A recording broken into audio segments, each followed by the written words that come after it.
주셔서 감사합니다. 이 시간 하나님께서 우리에게 주시는 말씀은 신약의 말씀 마가복음 7장 31절로 37절입니다. 신약 성경 66쪽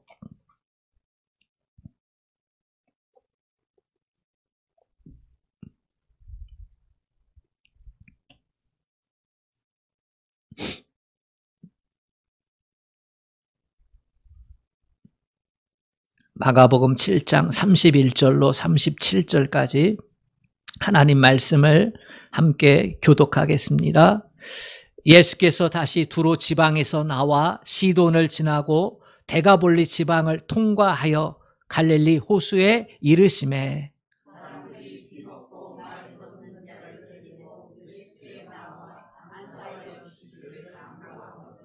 예수께서 그 사람을 따로 데리고 무리를 떠나사 손가락을 그의 양귀에 넣고 침을 뱉어 그의 혀에 손을 대시며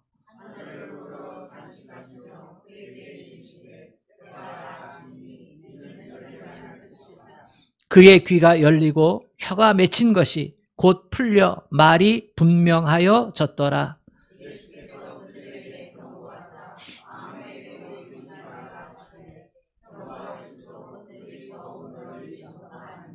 사람들이 심히 놀라 이르되 그가 모든 것을 잘하였도다. 못 듣는 사람도 듣게 하고 말 못하는 사람도 말하게 한다 하니라. 아멘.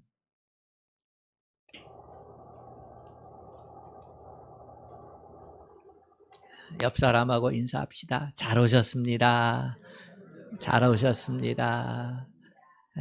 잘 오셨습니다. 주님만 사랑하면 아멘 합시다. 아멘. 예수님께서 활동하셨던 곳은 이스라엘 땅, 팔레스틴 땅입니다. 그러나 예수님은 팔레스틴 땅에서만 복음 전도하신 것은 아닙니다. 예수님은 이방 땅에 가서도 복음을 전도하셨어요. 그래서 이 마태복음 7장 31절 앞에 보면 두로 지역에서 수로보닉의 여인의 귀신 들린 딸을 치유하신 사건이 기록되어 있습니다. 이사야 선지자가 예언했거든요. 메시아가 이 땅에 오시면 이방 땅에도 구원의 빛이 비춰질 것이다. 그렇게 예언을 했는데 예수님께서 그 예언을 이루어 주시기 위해서 저 두로와 시돈, 데가볼리 지역에 가서 자기 자신이 메시아임을 드러내셨어요. 귀신 들린 여인의 딸이 있습니다. 딸이 귀신 들렸어요. 그것은 세상의 그 어떤 방법으로도 고칠 수 없는 존재잖아요. 그런데 예수님이 그 지역에 가셨을 때 그 수로보닉의 여인에게는 예수님에 대한 소식을 듣고 있었던 것이 있었어요. 예수님이 병든 자를 치유하시고 귀신 들린 자를 고쳐주신다. 그래서 비록 이방 여인이었지만 예수님께 나와서 고쳐달라 한 겁니다. 근데 주님은요 거절하셔요. 고쳐달라 하는데 매몰차게 거절하셔요. 그때에 이 이방 여인이 포기하지 않습니다. 믿음을 드러냅니다. 주의 상에서 떨어지는 부스러기를 개들이 먹습니다. 이렇게요. 나는 택한 백성은 아니지만 그러나 격가지인 하나님 쪽에서 보면 이스라엘 백성의 눈에서 보면 우리는 격가지인 그러한 민족이지만 그러나 나에게는 당신이 구원자로 믿어지는 모습이 있습니다. 주님이 그래서 고쳐주시잖아요. 이방 땅에도 차별하지 않는 구원의 은혜가 임했음을 드러낸 사건이에요. 그 두로 지역에서 시돈을 지나 데가볼리를 지나 갈릴리로 돌아오십니다. 그 갈릴리에서 사람들이 한 사람을 예수님께 데려오는데 귀 먹고 입이 말문이 다친 사람을 데리고 옵니다. 예수님께 와가지고 안수하여 주기를 간청하는 거예요. 안수한다라는 것은 고쳐달라는 이야기지요. 근데 예수님께서 이 사람을 고쳐주셔요. 근데 그 과정이 흥미롭습니다.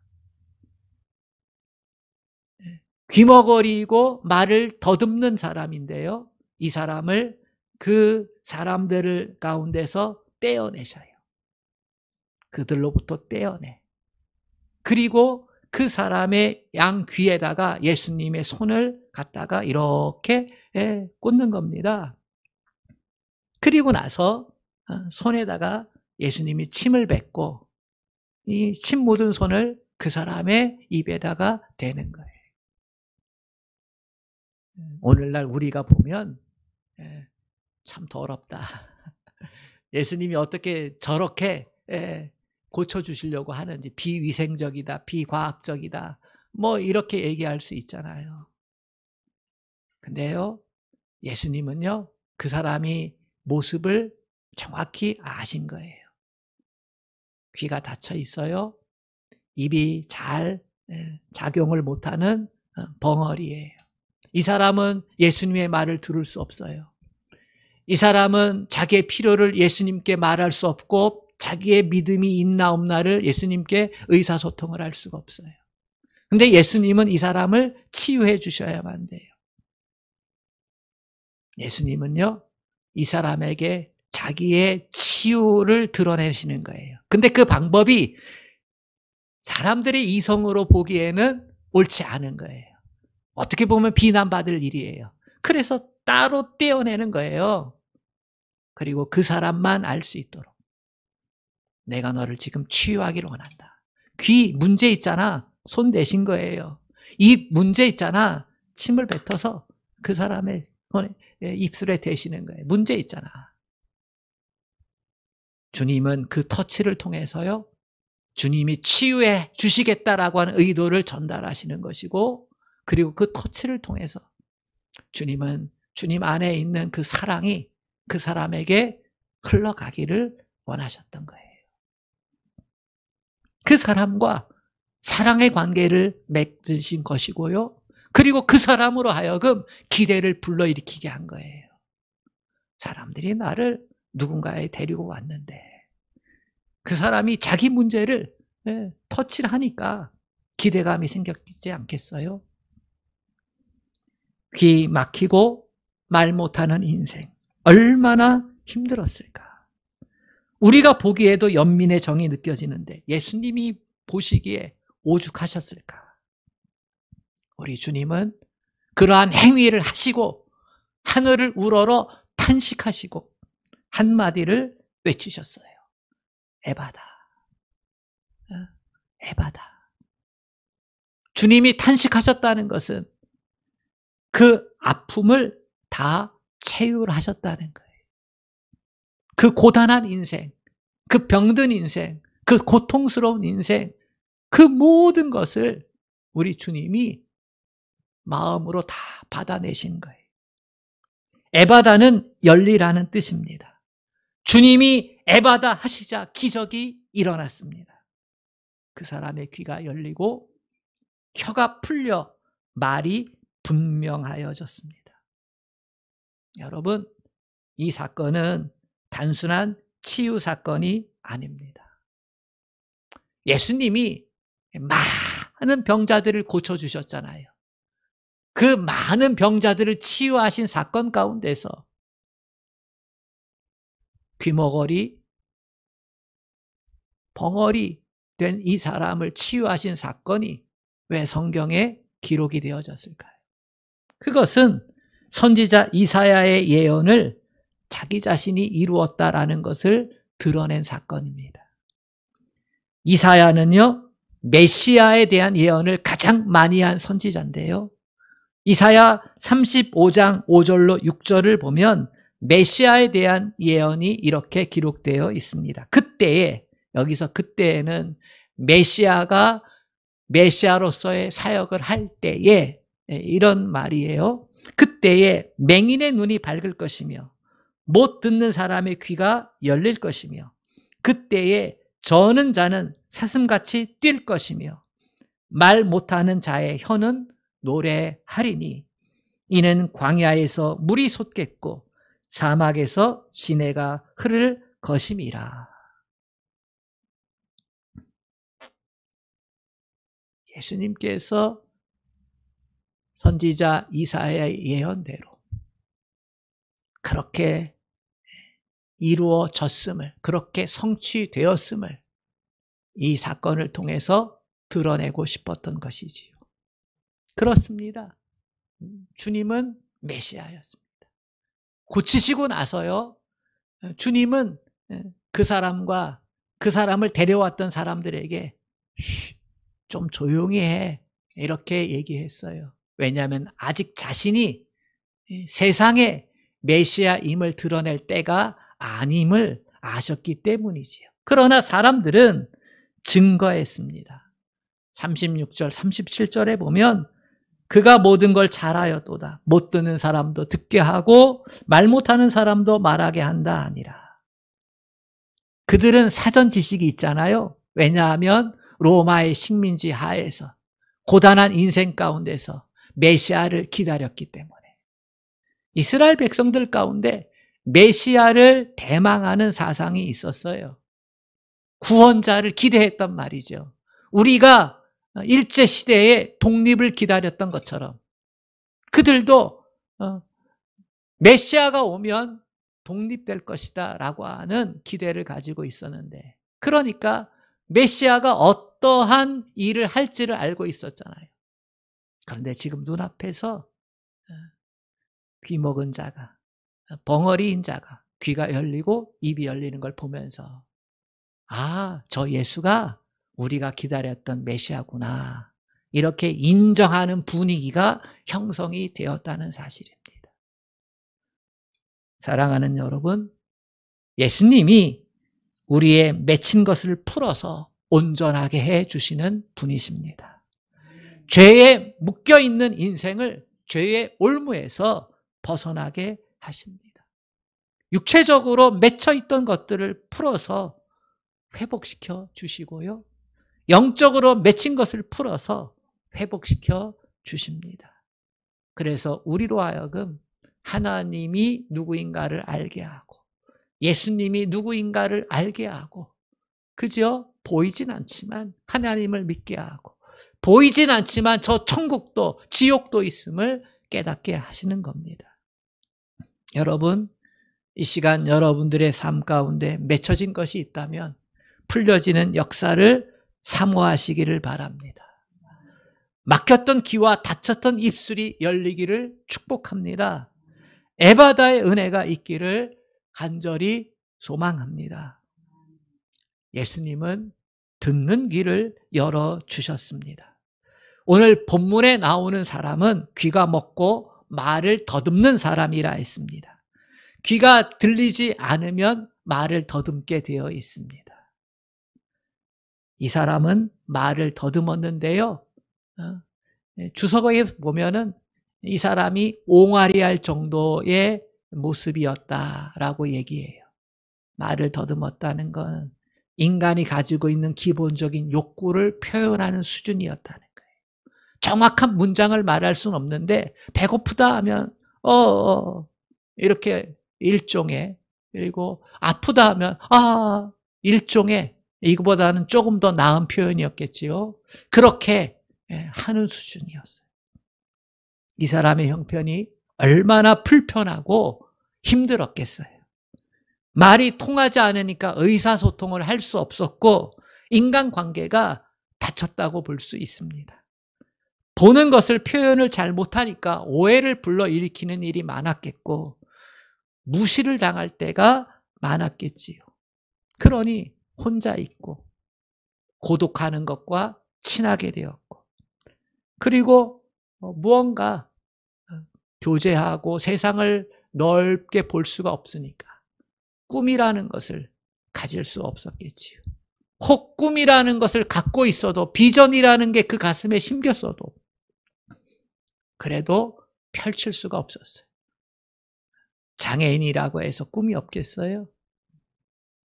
자기 부모에게는 효도하고 싶고 자기 형제에게는 사랑받고 싶고 관계 잘하고 싶겠잖아요.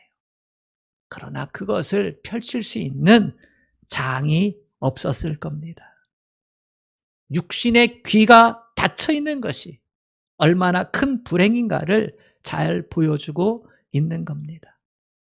주님은 이 사람의 귀를 열어서, 입을 열어서 기회를 주고 싶었을 겁니다.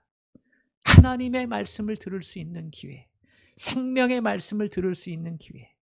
여러분, 말씀을 들어야 믿음이 생기고 그 믿음이 우리에게 영생을 가져다 주는 줄로 믿습니다. 그 원천적인 기회가 막혀 있으니까 우리 주님께서 이 사람을 치유해 주신 것입니다. 여기서 우리는 우리 스스로를 돌아보아야 합니다. 우리가 하나님의 말씀을 들었다고 다 믿음이 생기는 건 아닙니다. 사도행전 7장을 보면 스데반이 예수 복음을 증거하는데요. 듣던 사람들이 큰 소리를 지르면서 귀를 막고 스데반을 향해서 일제히 달려들었다. 그렇게 기록하고 있어요. 그들은 스데반을 통해서 주시는 하나님의 말씀에 귀를 막았습니다. 의도적으로 일부러 말씀을 듣지 않으려고 했어요. 하나님 말씀이 듣혀지지 않으면 어떤 일이 생깁니까? 자기 뜻대로, 자기 소견대로 행동하게 되는 거예요. 하나님의 말씀이 들려지지 않으면 육신의 본성, 정욕과 탐욕과 그저 이기적인 모습으로 모든 것을 행동하게 되어 있어요. 노아 홍수 시대에 하나님이 물로 세상을 심판하려 하실 때 그 이유가 뭐였어요? 사람들이 하나님을 떠나 자기 소견에 옳은 대로 행하였더라. 하나님의 말씀을 들을 수 있는 귀가 없었다는 사실입니다. 스데반이 복음을 전할 때에도 하나님의 말씀을 알고 있던 바리새인들이에요. 그러나 그들은 바리새인들로서 가지고 있었던 교만 때문에 말씀을 듣지 못해. 그래서 망하게 됩니다. 사도행전 7장 51절에서는 그들이 말씀을 듣지 못한 이유를 이렇게 설명합니다. 목이 곧고 마음과 귀에 할례를 받지 못하였기 때문이다. 목이 곧고 마음과 귀에 할례를 받지 못했다는 말은 교만했다는 것이죠. 겸손하지 못했다는 거예요. 하나님 앞에서, 그 말씀 앞에서 겸손하지 못했다는, 마음이 부드러워지지 못했다는 거예요. 마음이 딱딱해졌다는 거예요. 언제 우리의 마음이 딱딱해집니까? 내가 너보다 나을 때, 이럴 때 우리의 마음이 딱딱해지는 거예요. 사람을 무시할 때 우리의 마음이 딱딱해진 거예요. 사람들이 대화를 하는데요, 상대방의 이야기가 귀담아 들리지 않을 때가 있어요. 언제입니까? 내가 너보다 나은데 네가 뭘 안다고 그런 말을 해. 그 생각, 그 정보 틀렸어. 내가 가진 게 옳아 라고 하지요. 그런데 그 판단이 옳습니까? 틀립니까? 틀릴 때가 많아요. 그래서 뭔가를 배우고자 하는 사람은요, 항상 겸손해야 돼요. 겸손한 사람이 들을 수 있어요. 겸손하지 않으면 안 들려요.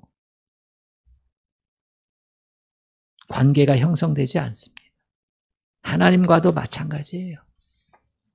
하나님 앞에서 하나님이 누구신지를 알고 그의 귀에, 말씀의 귀를 기울일 줄 알아야 됩니다. 여러분은 하나님의 말씀을 얼마나 잘 듣고 계십니까? 잘 들을 수 있는 방법은요, 예배 자리에 올 때 조금 일찍 오셔서요, 하나님, 오늘 하나님 앞에 내 마음을 드리고 정성을 드리고 은혜에 대한 것을 찬양과 기도로 표현하길 원합니다. 말씀을 들을 때 말씀이 들려지는 은혜를 주시옵소서. 내 육신의 귀에서 말씀이 들려지는 은혜를 주시옵소서. 영적인 귀를 열어 주시옵소서. 뿐만 아니라 말씀을 읽을 때에도 하나님, 이 말씀을 읽을 때에 하나님이 내게 주시는 성령의 예미한 음성을 듣게 하여 주시옵소서. 그렇게 기도하세요. 그렇게 사모하세요. 그러면 하나님의 말씀이 들려지는 은혜를 주십니다. 여기 말씀이 들려져 인생이 바뀐 사람이 있습니다. 16살 때 어머니가 돌아가셨어요. 아버지는 집에서 일하는 일꾼들, 농노들에 의해서 살해당했어요. 그것을 이 소년이 보고서 마음이 어떻게 했어요? 원통, 원망과 분노로 가득 찼어요. 그래서 같이 그 사회에 대한 분노, 사람들에 대한 분노를 가지고 있던 이 소년이 사회주의 운동에 참여했어요. 공산주의 운동에 참여했다는 거예요. 그리고 붙잡혀서 사형 선고를 받았습니다. 수많은 공산주의 운동을 했던 사람들이 붙잡혀가지고 함께 열차에 태워져 형무소로 가게 되는데, 그때 한 아주머니가 역에 잠시 정차했을 때 이 소년에게 책을 하나 건네주면서 예수 믿으라 이렇게 전해줍니다. 그 짧은 시간에 이 소년이 감옥에서 사형을 기다립니다. 얼마나 불안하고 얼마나 억울하고 얼마나 두렵겠어요. 그때 그 아주머니가 예수 믿으라고 전해주었던 그 성경책, 신약 성경인데요, 그것을 펼쳐서 읽습니다. 읽고 또 읽고 이해가 안 되지요. 그런데 감옥에서 그 말씀들이 이상하게 위로가 되는 거예요. 이상하게 그 말씀을 읽으면 마음이 편해지는 거예요. 그러다가 하나님의 음성을 듣습니다. 예수님을 영접하게 됩니다. 그는 사형 직전에 기적적으로 사면되어서 고향으로 돌아옵니다. 그리고 그는 말씀을 읽으면서 세상을 통찰하는 안목을 갖게 되고 그것을 글로 쓰기 시작을 합니다. 그가 바로 세계적인 문학가가 된 죄와 벌의 작가 도스토옙스키입니다. 도스토옙스키는 예수님에 대해서 이렇게 말했습니다. 누가 내게 그리스도가 진리가 아니라고 증명한다고 해도 나는 그리스도와 함께 영원히 살고 싶다. 세상 사람들이 예수 안 믿어야 될 일들에 대해서 예수를 거절하고 예수는 구원자가 아니라고 증명할 수 있는 것들을 논리적으로 가져온다 할지라도 나는 그리스도와 함께 영원히 살고 싶다. 왜요? 하나님의 음성을 들었거든. 듣는 귀가, 이 생명의 말씀을 듣는 귀가 있어서 그게 마음에 새겨졌고 영혼에 새겨졌거든.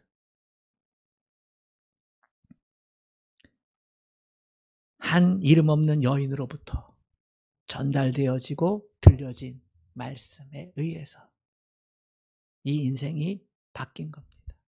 우리는 말씀을 들을 때, 또 말씀을 읽을 때에 생명으로 들려지는 은혜, 생명의 말씀으로 들려지는 은혜, 이 은혜를 달라고 기도해야 됩니다. 기도해야 됩니다. 하나님, 말씀이 들려지게 하여 주옵소서. 내 영을 살리는 말씀이 될 수 있도록 듣는 길을 허락해 주시옵소서. 주님은 에바다의 은혜를 주시는 분입니다. 아멘.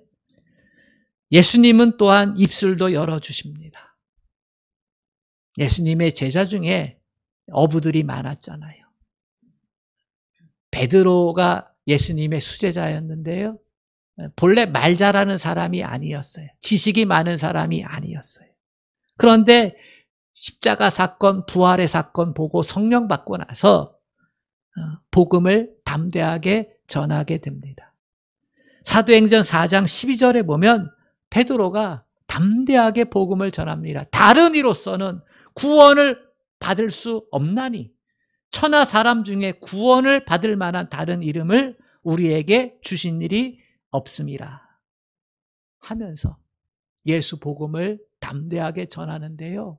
그 예수 복음을 담대하게 전하는 것이 얼마나 권세가 있고 능력이 있던지 13절에 보면은 사람들이 저 베드로 본래 학문이 없는 범인으로 알고 있었는데 그 전하는 복음이 성경을 관통하고 있거든요.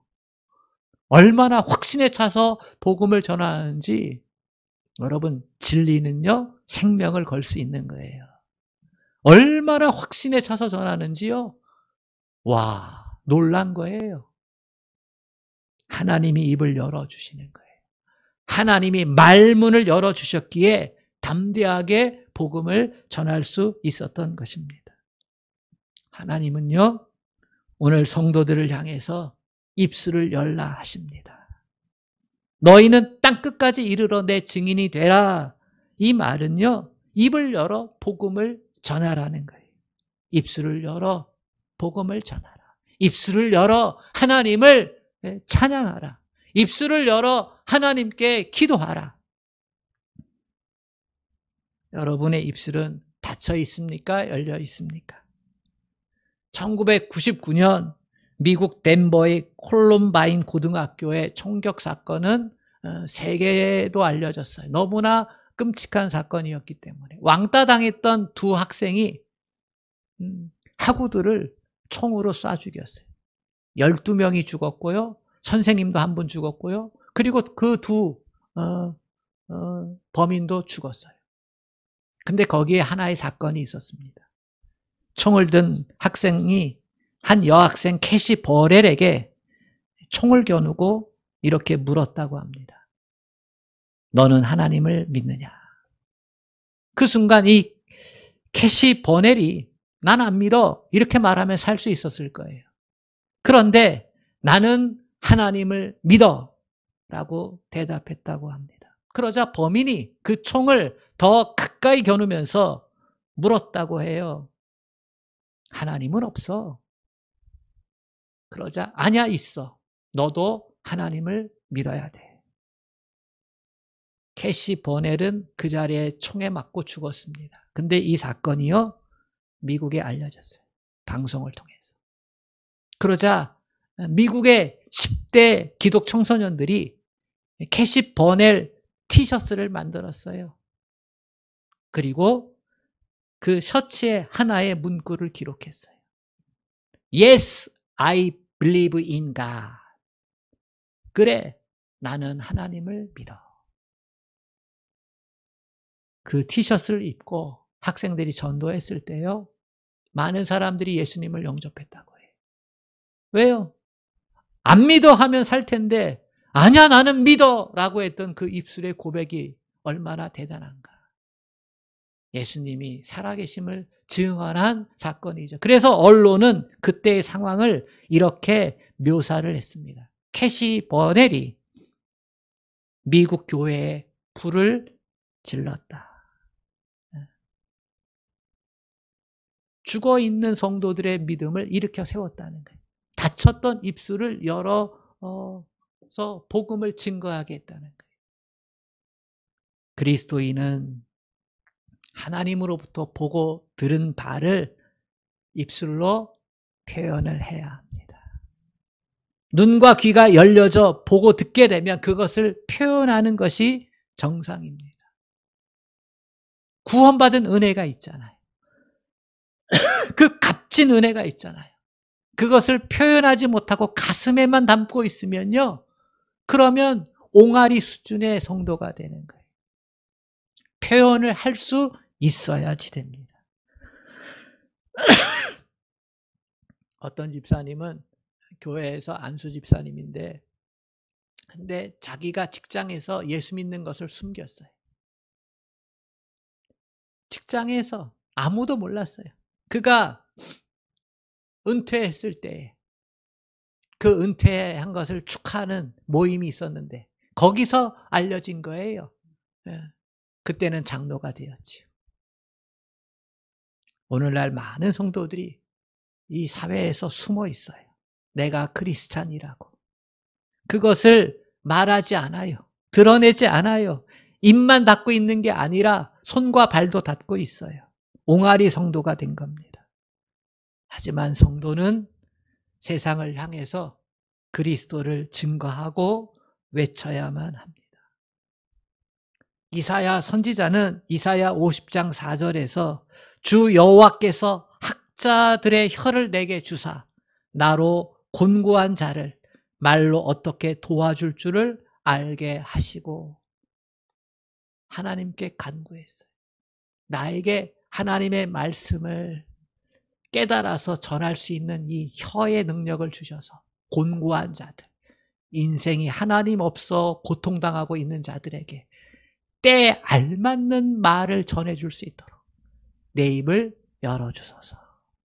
신약에도요, 사도 바울이, 그 위대한 사도 바울이 1차, 2차, 3차 전도했던 그 사도 바울이 골로새 교회 성도들에게 부탁을 했어요.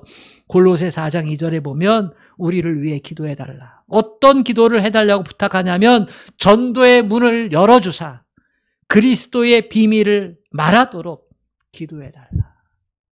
그리스도의 비밀, 십자가 복음의 비밀, 그것을 나로 하여금 잘 전할 수 있는 입술되게 해달라고 기도해달라. 마음에 담겨진 복음, 마음에 새겨진 복음을 입술을 열어 증거하고 찬양하고 기도하게 해달라. 여러분, 이사야가 기도한 것처럼, 사도 바울이 중보 기도한 것처럼 우리도 그렇게 간구해야 합니다. 여러분도 저를 위해 그렇게 기도해 주세요. 저는요, 끊이지 않는 기도가 한 가지 있어요.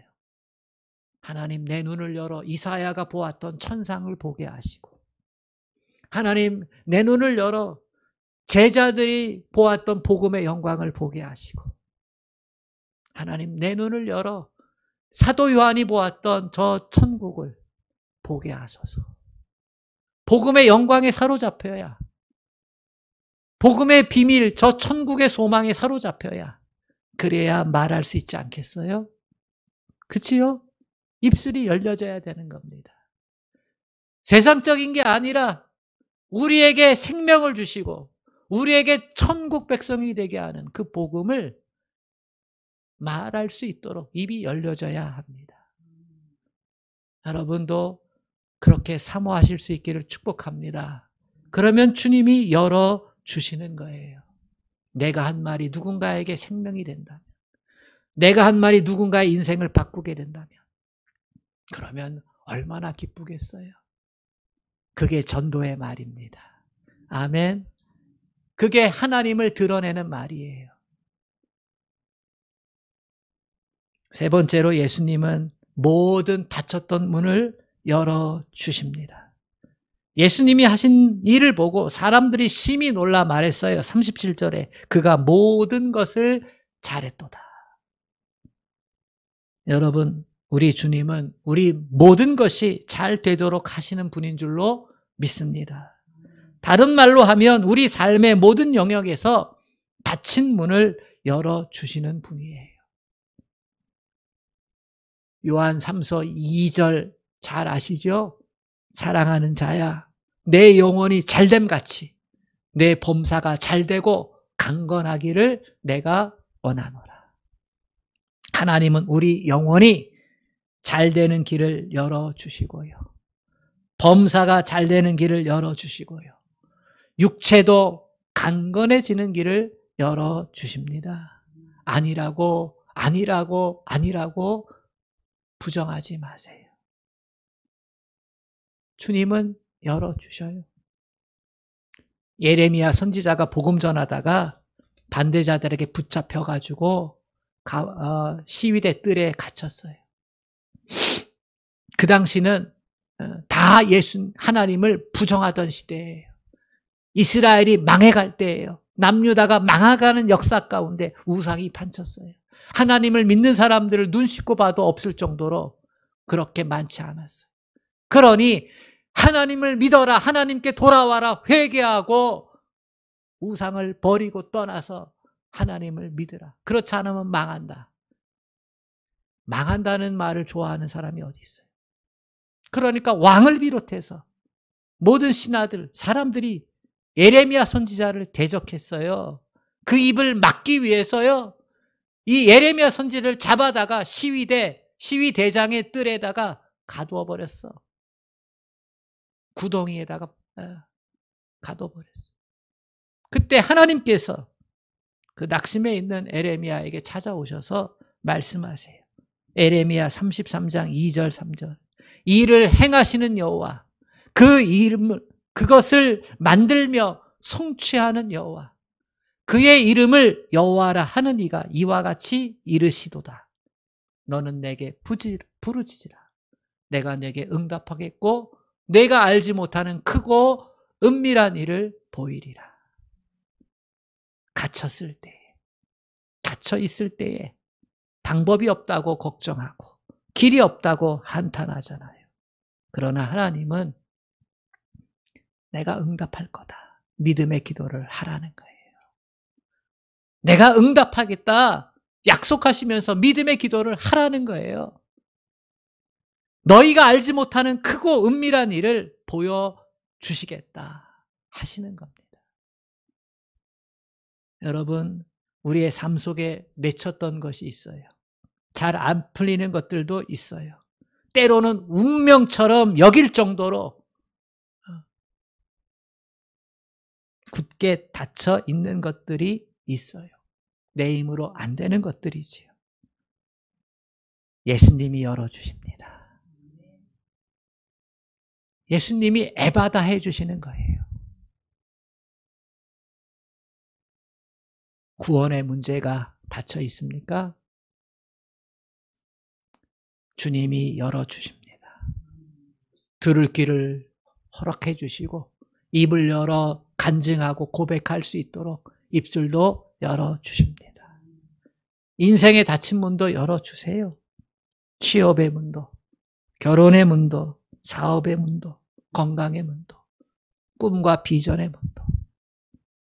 여러분, 주님은 열어주시는 분이에요. 우리의 아픔을 체휼하시면서 에바다 하시는 분이에요.